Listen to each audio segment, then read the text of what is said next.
समाजवादी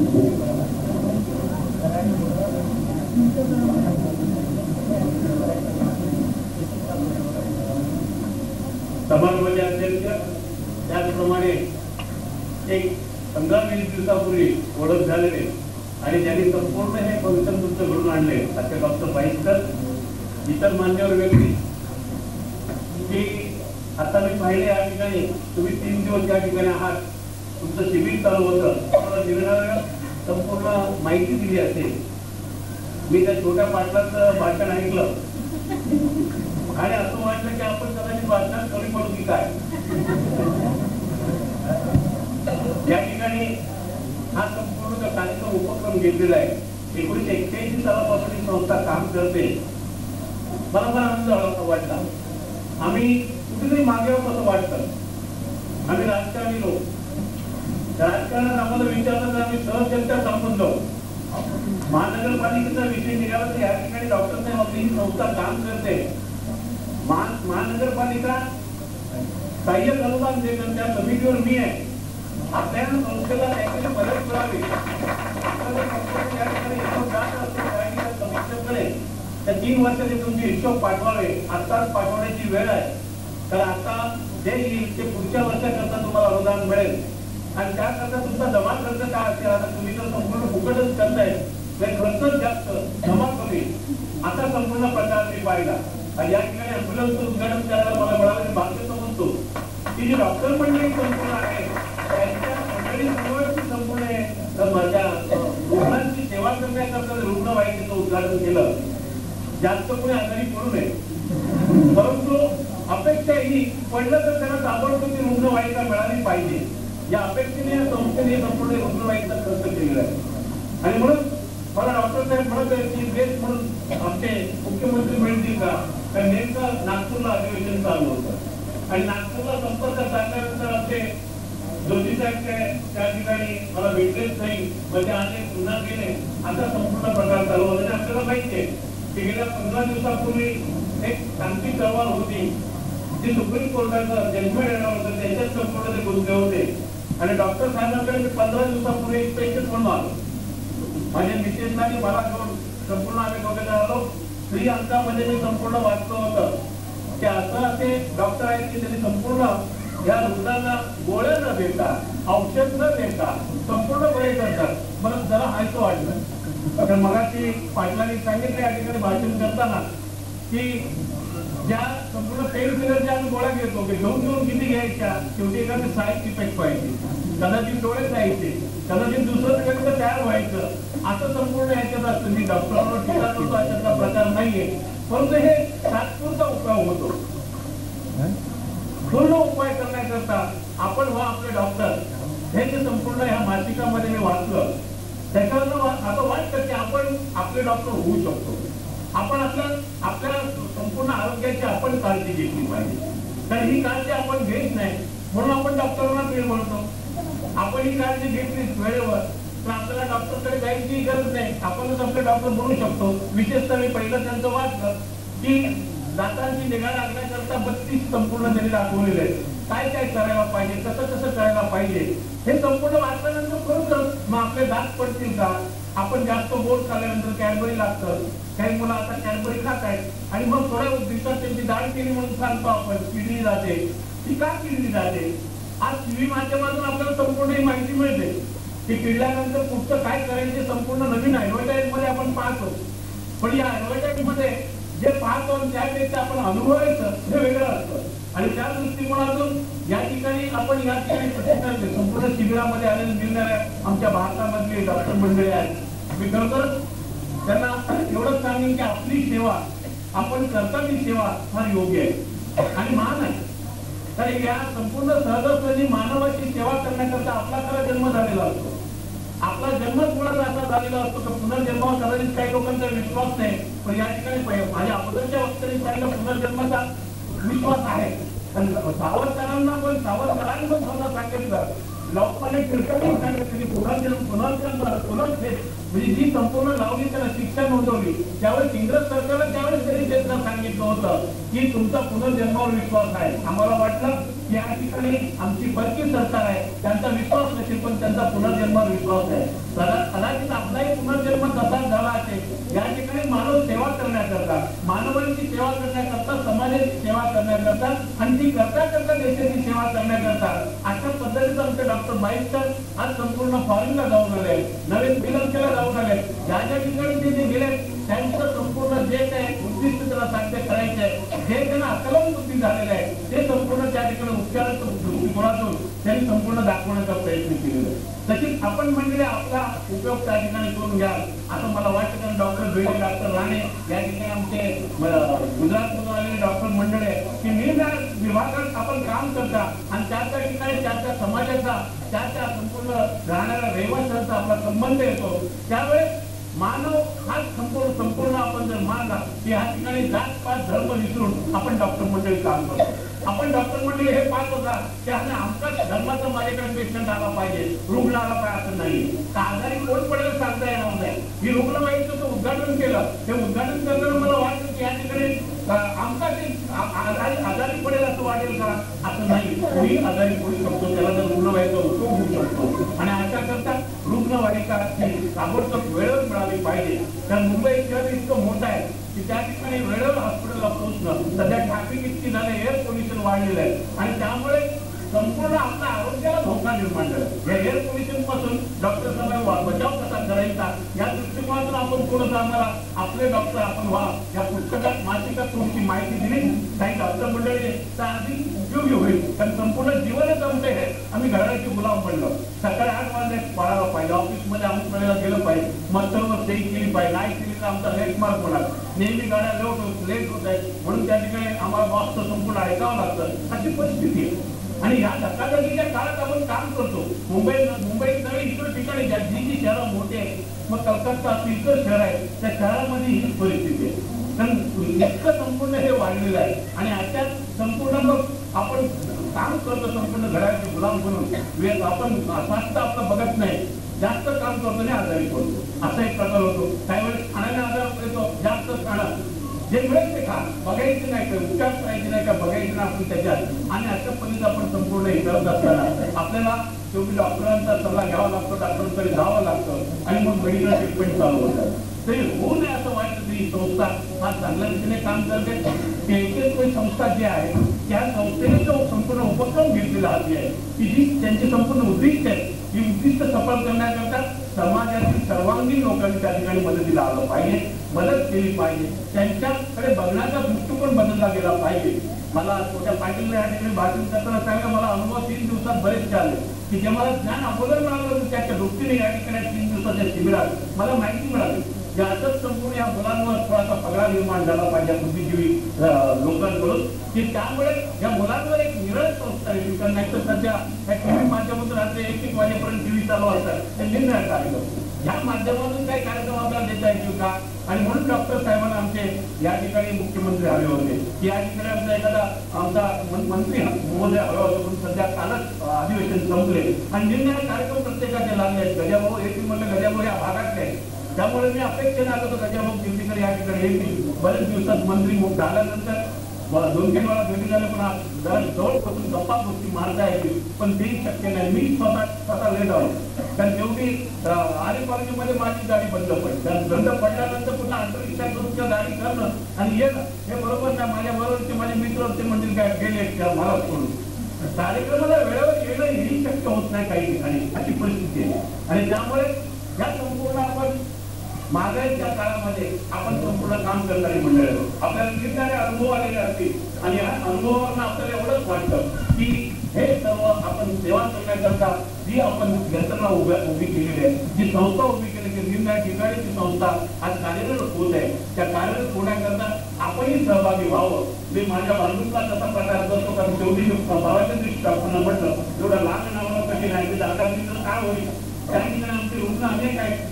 माझ्या संपूर्ण माझ्या बरोबरचे मित्रमंडळी आहेत त्यांना उपचार करता येईल पण डॉक्टर साहेबांनी एकटा कुठे पुरा पडणार म्हटलं तुमची काही मंडळी असतील ती आम्हाला द्या त्या दृष्टीकोनातून आम्हाला संपूर्ण कामकाज सुरू करता येईल आणि हे केलं तर समाजाची खरी सेवा होती. कारण समाजाला खरं हवं आहे ते मिळालं पाहिजे, मिळत नाही. आणि त्यामुळे आम्ही निरनिराळ्या ह्याच्यातून विभागाकडे गेलेलो आणि त्यामुळे आमच्याकडेच आम्ही बघतो आमची परिस्थिती झाली. मी माझ्या कुटुंबात सुद्धा बघणार माझं कुटुंब कसं मोठं होईल, माझं संपूर्ण काय आमच्या पोस्ट झाली ह्याच्याकडे आमचं लक्ष आहे. परंतु समाजाकडे बघतो त्या डॉक्टर मंडळीचं नेमकं उलट आहे की मी काम करतोय या समाजाकरता करतो, या मानवाकरता करतोय आणि मानवाची सेवा करता करता मला मृत्युमुखी जरी पडावं लागेल ते हरकत नाही. डॉक्टर साहेबांनी उदाहरण दिलं की आम्ही काही पैसे जमवले तर लातूरमध्ये पाठवलं भूकंपग्रस्तांना मदती करता आणि त्यावेळेस सक्रिय भाग घेतला त्याच्यात हे काम करताना हे काम झालं पाहिजे. होताना अडचणी येताना अनुभव बघेल. कारण सत्तेवर जे 40 वर्ष राहिले त्यांचे अनुभव आणि आमच्या आता जे वर्ष होते त्या वर्षाचे अनुभव बराचसा अंतर. आता हा पाटील आमचा म्हणाला नाही का मला एवढं वय माझं आहे, मला अंतिम शिकायचं तसं आम्हालाही या सरकारमध्ये सरकारचं काम करताना आज मी 1978 सालापासून महानगरपालिकेत निवडून सातत्याने 3 वेळा निवडून आलो. 78 आलो, 85 आलो, 92 आलो. म्हणजे ऍक्टिव्ह कशाची सेवा केली त्या ठिकाणी मी कदाचित योग्य सेवा करत असेल म्हणून तुझे मतदार मला निवडून देत आहे. त्या ठिकाणी असंख्य लोक आहेत जाती धर्माचे पण मतदान करून मला त्या ठिकाणी निवडून देतात. कुठेतरी ह्या माणसाने या नगरसेवकाने गटारांना साफ केली पाहिजे, शौचालय बांधली पाहिजे, दिवाबत्तीची सोय केली पाहिजे आणि हे करता करता मानवाच्या समाजाची उपयोगी पडला पाहिजे अशा दृष्टीने त्याच्या अपेक्षा असतील. आणि डॉक्टर फाईलकडे आल्यानंतर मला खरं वाटतं की आपण क्षेत्र चुकली की काय या ठिकाणी ते करता करता आम्ही राजकारणी बनलो. त्या राजकारणात आम्हाला संपूर्ण रस वेगळ्या बाजूने देतोय, वेगळ्या बाजूने तिथे दाखवतोय, हे जर दाखवतोय मानवाची खरी सेवा या ठिकाणी डॉक्टर मंडळी करतोय. आपण रात्र दिवस कधी आपल्याला उचलत नसते. रात्री कदाचित भेट मारली किती कोणाला ते उचलून आपल्याला बोलावं तर त्या ठिकाणी जावं लागतं, पेशंटकडे जावं लागतं, रुग्णांची सेवा करावी लागते. त्याच्या एखाद्या ऑपरेशनकडे तातडीने करावं लागतं. ही खरी सेवा आपण करतात आणि त्याकरता मोबाईलला घेणं शेवटी मेहनताना हा मिळालाच पाहिजे. तर मेहनताना घेणं म्हणजे काही चुकीचं असं म्हणणार नाही. कारण तो मिळालाच पाहिजे. मेहनत करते तो मेहनताना मिळाला नाही. आपण कंपनीत काम करतो, आमच्या ऑफिसमध्ये काम करतो, आम्ही तिथे आमचे पगार आम्ही घेतोच की नाही. तसं या ठिकाणी आमची डॉक्टर म्हणजे त्याचे करायची काहींची कमी असतील तर काहींची जास्त असतील तर त्या ठिकाणी तो दुजाभाव न करता या ठिकाणी डॉक्टर बाईकरांनी जे संपूर्ण अकुपंक्चर आणि संपूर्ण हे करण्याचा प्रयत्न केला. मी स्वतः माझी गुडघे दुखतात म्हणून मी त्यांच्याकडे आलो. हे गुडघे काय दुखतात? मी खरा टेकडीवरला निवडून येणारा माणूस सकाळ संध्याकाळ करतो तरी गुडघे दुखायचे थांबत नाही. वयोमानाचा फरक आहे का, वजन जास्त वाढलं म्हणून फरक आहे की काय औषध पाटील साहेबांनी सांगितल्याप्रमाणे मी ते पेन किलर घेतो आणि झोपताना घ्यायचं बरं वाटतं. एवढं तुमचं बरं वाटतं. सकाळी पुन्हा काम करायला सुरुवात केली की पुन्हा उभं लागल्यानंतर पुन्हा गुडघे दुखायला लागतात. हा जो प्रकार आहे मी 4च वेळा त्यांच्याकडे होतो. 4 दिवसात 4 ट्रीटमेंटमध्ये बराचसा फरक त्याच्यात जाणवला. पण त्याच्यात बराचसा अनुभव पण त्याच्यात मला असं वाटतं की नाही याच्यात सुधारणा आपली नक्की होती.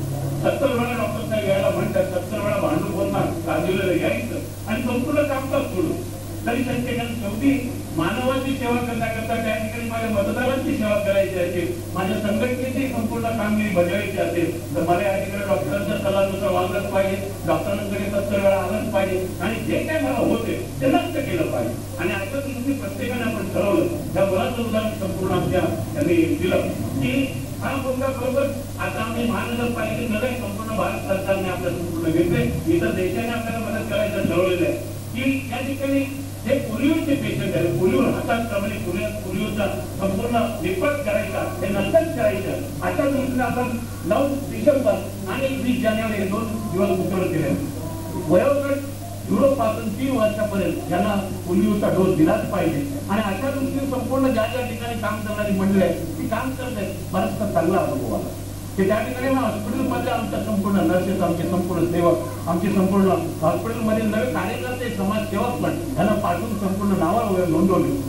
चांगला प्रतिसाद मिळाला आणि हा प्रतिसाद समाजाकडून मिळतो. तर त्यांना हे कुठेतरी नको आहे. पण कोणाला कोणत्या आई वडिलांना वाटतं की माझं उद्योगदार म्हणून हे अपंग राहावं, पोलिओ त्याला व्हावं असं वाटत नसतं. पण त्या धकाधकीच्या काळात ते जगत असताना मुलाकडे बघायला मिळत नाही.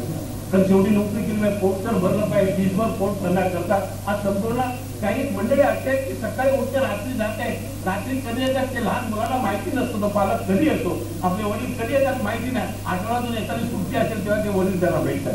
कारण सकाळी जाणार, रात्री पुन्हा कुठेतरी सकाळ संध्याकाळी कुठल्याकडे पार्ट टाइम करणार आणि अशा दृष्टीने आपला संसार सांभाळण्याचा, आपल्या मुलांचं शिक्षण करण्याकरता, आपल्या संपूर्ण मुलांना आपण जास्त आपल्यापेक्षा जास्त व्हावं, बापापेक्षा बेटा सवाई अशा दृष्टीने जर पुढे गेलं तर हा संपूर्ण राग चांगलाच चालेल. अशा दृष्टीने प्रत्येक पालक हा विचार करत असतो आणि त्या दृष्टीने आपल्या पोटाला चिंता घेऊन या मुलांचं शिक्षण कसं होईल, त्या मुलांना अधिक शिक्षण देऊन त्या ठिकाणी ते पुढे कसे जातील, मग कुठल्याच क्षेत्रात असतो, मग ते आमच्या डॉक्टरी पेशांमध्ये असो, वकिली पेशांमध्ये असो की अन्य कुठल्याही क्षेत्रात, पण त्या क्षेत्रात या ठिकाणी क्रीडापटू पाहिल्यानंतर क्रीडापटूने तुम्ही ज्या ठिकाणी त्यांचा सत्कार केला, त्यांना संपूर्ण पुरस्कार दिला, मलाही दिला. त्याला मी 3 दिवस तुमच्याकडे आलो, 3 वेळा फक्त आलो आणि त्याच्यात पुरस्कार मिळाला. कदाचित त्याच्यातून अनेक गोष्टी असतील की आपण त्याच्यातून काहीतरी शिकलं गेलं पाहिजे. मला कदाचित डॉक्टरने प्रवृत्त केला असेल की तुम्ही या संघटनेकडे थोडीशी वळायला हरकत नाही, तर वळलं पाहिजे. कारण शेवटी समाजाची सेवा नगरसेवक ह्या नात्याने करतो, तर अशी सेवा करण्याकरता मला जर भाग्य मिळालं तर माझ्याही भागात कदाचित असं शिबिर लावण्याचा प्रयत्न करेल, तर माझा परिसर साजरा होईल. आपण गवई पाहिलेले त्या ठिकाणी गवईमध्ये गवई लेक माझ्याकडे आहे, बिहार लेक माझ्याकडे आहे, त्या ठिकाणी आमचा स्काउट कॅम्प आहे. अशा ठिकाणी एखादा कॅम्प झाला तुम्हालाही मजेशीर हवा मिळेल, चांगली हवा मिळेल, शुद्ध हवा मिळेल. अशा दृष्टीने पुढच्या वर्षी करण्याचा प्रयत्न करूया. तर 97 मार्च 25 नगरसेवक आहे, तर पुढे काय होईल कुणाच्या नशिबी काय असेल सांगता येणार नाही. कदाचित पुन्हा निवडून यायचं न यायचं, द्यायचं तिकीट न द्यायचं ते आमच्या शिवसेना प्रमुखांच्या हातात आहे, रिमोट कंट्रोल त्यांच्याकडे आहे. जसे काम केले तसं त्यांनी त्यांचं संपूर्ण बारीकाई लक्ष असतं. मला माहिती आहे, मी संघटनेच्या जन्मापासून त्या ठिकाणी 1966 साली 19 जून 1966 साली आमची शिवसेना संघटना स्थापन झाली. त्यावेळेपासून मी संघटनेत सैनिक म्हणून काम करायला सुरुवात केली आणि 1966 नंतर मी 68 शाखा करून झालो त्या भागात. एकच शाखा होती, एकच वाढ होता, आज त्याच्या 11 वाढ झाले. लोकवस्ती किती वाढली, लोकवस्ती एवढी वाढली, झपाट्याने लोकवस्ती वाढत आहे आणि लोकवस्तीला कंट्रोल करणं फार कठीण झालं. कारण जागाच मिळत नाही, उपलब्ध नाहीये. जो येतो तो मुंबईत येतो, कारण मुंबईत आलेला माणूस परत जायला मागत नाही.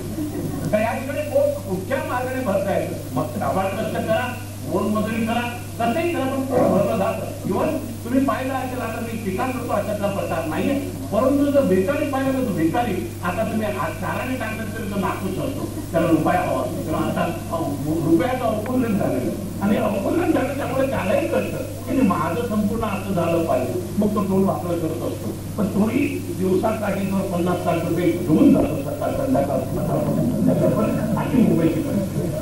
आणि हे मी मुद्दाम काय सांगतो की अनुभव गेले. 1978 पासून नगरसेवक असताना ज्या ज्या भागात मी गेलो, लातूरमध्ये डॉक्टर साहेब माझ्याकडे, लातूरमध्ये 1985 साली माझ्याकडे लातूर हा भाग दिला, संपूर्ण जो जिल्हा लातूरचा. कारण नवीन जिल्हा तयार झाल्यानंतर शिवसेना संघटनेचा त्या ठिकाणी प्रसार व्हावा, प्रचार व्हावा अशा दृष्टीने माझी नेमणूक केली आणि पाहिलं की त्या ठिकाणी जे लोक आहेत बरोबर पारतंत्र्य त्याला असं वागायला पाहिजे. काय त्या ठिकाणी बरेचसे मंत्री महोदय आमचे शिवराज पाटील नात्यातले असतील, पण नातेपुती या ठिकाणी राजकारण आम्ही बघत नाही. मी त्यांच्या गावी गेलो, तिथे पाहिलं गटारगंगा वाहते, म्हटलं स्वातंत्र्य मिळून 3 वर्ष आंदोलन झालं. संपूर्ण आमची व्यापार मंडळी त्या ठिकाणी बसली होती. आमचे पाटील साहेब जाऊन दिल्लीत बसले, पण या ठिकाणी दिल्ली मात्र साफ नाही. त्या ठिकाणी मुंबईमध्ये आम्ही कॉन्क्रीटच्या गल्ल्या बनवला, मुंबईमध्ये आम्ही संपूर्ण लाल्या बसून गल्ल्या गल्ल्यामध्ये. मग ही गटारगंगा यांच्या घरात वाहते, ती तरी चांगली व्हावी अशा दृष्टीने टीका केल्यानंतर दुसऱ्या तिसऱ्या दिवशी मला निरोप आला, काय माझ्यावर टीका करतोस काय. म्हटलं साहेब असं आहे की त्या ठिकाणी गेल्यानंतर ते दृश्य बघितलं की आम्ही पारतंत्र्यात आहोत की स्वातंत्र्य धोरण नाही. 47 साली आम्हाला स्वातंत्र्य मिळून जर ही पिढी सुधारत नसतील तर मग उपयोग काय त्याचा. त्या ठिकाणी हा पैसा गेला कुठे आलेला, आम्ही माझ्या नगरसेवक फंडाचा जो पैसा आम्ही आला तो त्या भागाकरता वापरलाय. मग कल्याण केंद्र असो, मेडिकल सेंटर असो, एखादी बालवाडी असो, एखादा गटार वाहत असेल किंवा त्या ठिकाणी प्रायव्हेट जागा असेल त्या ठिकाणी आम्ही बांधण्याचा प्रकार केला, तसं या ठिकाणी म्हटलं का होत नाही. आणि त्यावेळेस त्यांना ते पटलं नाही, बरोबर आहे. मला दुसऱ्या बाजूने निरंतर पाटील म्हणाले तर तू काळजीच कशी बरं झालं, म्हणजे एकमेकात असं लागलं जातं. पण ते मला नको आहे, मी त्यांना सांगितलं पाटील साहेब कशातला माझा उद्देश नव्हता, मला माझी संघटना तिथे वाढवायची. हे नवं करून जे आमच्याकडे घेता येते त्यांना काहीतरी काम द्यायचं. कुठेतरी संध्याकाळी उभे राहून वाचू नका चालवायचा किंवा कुठेतरी दुसऱ्या गुत्त्यामध्ये जाऊन बसायचं, त्यापेक्षा ही कामाला कशी लागतील, या ठिकाणी समाजसेवा कशी करता येईल हे मी शिक्षण देण्याकरता त्यांना आलोय आणि संघटित करण्याकरता तुमच्या विरुद्ध करण्याकरता आलेलो नाहीये.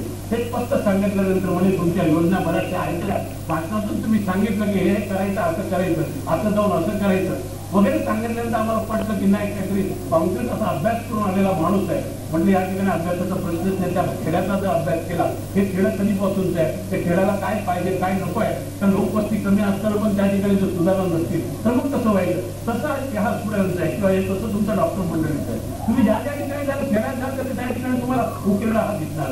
हा उकिरडा काम कसा व्हावा, तुम्ही नेहमी म्हणला आरोग्य चांगलं राहिलं पाहिजे, स्वास्थ्य चांगलं राहिलं पाहिजे, मग त्या ठिकाणी आजूबाजूची घाण आहे किंवा साफसफाई राहिली पाहिजे. साफसफाई असेल तर कुठे त्या ठिकाणी रोग राहिला आपण तर होणार नाही आणि म्हणून ही साफसफाई पाहिजे. म्हणून त्या ठिकाणी आरोग्य केंद्र आहे.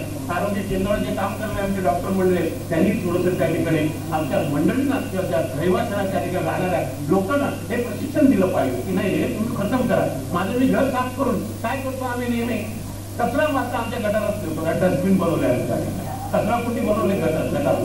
माझं घर साफ झालं, माझा वरांडा साफ झाला, पण तो कचरा नेऊन कुठे टाकला, बाबांना कुठे बास्केटमध्ये घेऊन एखाद्या कचरा कुठे घेऊन टाकला असतात तर आमची म्युन्सिपालिटीची गाडी आहे त्याच्यातून ते उचलून येतील. त्या ठिकाणी मग घुशी लागणार नाही, त्या ठिकाणी मग कावळे येणार नाही, त्या ठिकाणी इतर काय रोग राहिला आमंत्रण होणार नाही. असा संपूर्ण प्रकार आहे. हे आरोग्याच्या दृष्टीने बघायचं झालं तर बरंच शिकणं चालते, पण हे लोक शिक्षण देण्याची गरज आता आहे असं मला वाटतं. की मी ज्या संस्थेत काम करतो तात्काळ संस्था म्हणून जे आहे की संपूर्ण 7-8 आपल्या भारताबाहेरची लोक जी मंडळी संपूर्ण त्या ठिकाणी काम करतात त्याच्यात मी त्या ठिकाणी एक्झिक्युटिव्ह मेंबर म्हणून आहे. 1985 साली त्यांच्याबरोबर मी काम करायला सुरुवात केली. आमचे देवेंद्र टिळक त्या ठिकाणी चेअरमन आहेत आमच्या त्या संस्थेची आणि त्यांच्याबरोबर काम करताना मला एक अनुभव आला की हे संपूर्ण आम्ही मदत आणतो. प्रतिपालक म्हणून आम्ही त्या ठिकाणी जो बसलेला आहे तो मदत पाठवतो. या ठिकाणी हे वयोगट आम्ही धरले 3 ते 12 वर्ष ज्या मुलाला मदत करायची. मग शाळेपासून आम्ही सुरुवात केली.